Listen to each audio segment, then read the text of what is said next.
Let's quickly recap the approach I've used to build this feature systematically. First of all, we focus on the problem.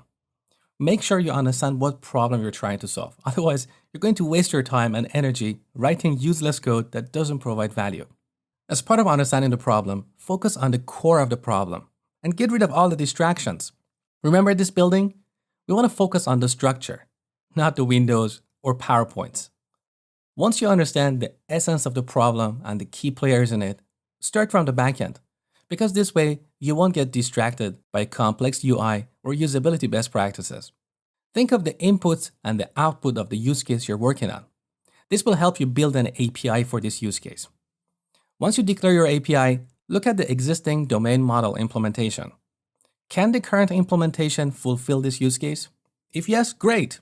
If not, modify, and use code-first migrations to bring your database up to date. Then add the simplest implementation in your API. Just think of the happy path. Imagine all the inputs are valid. Focus on solving the core problem. Once you build the happy path, test it.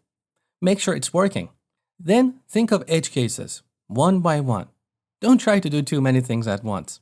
So gradually extend your implementation to support edge cases and validation.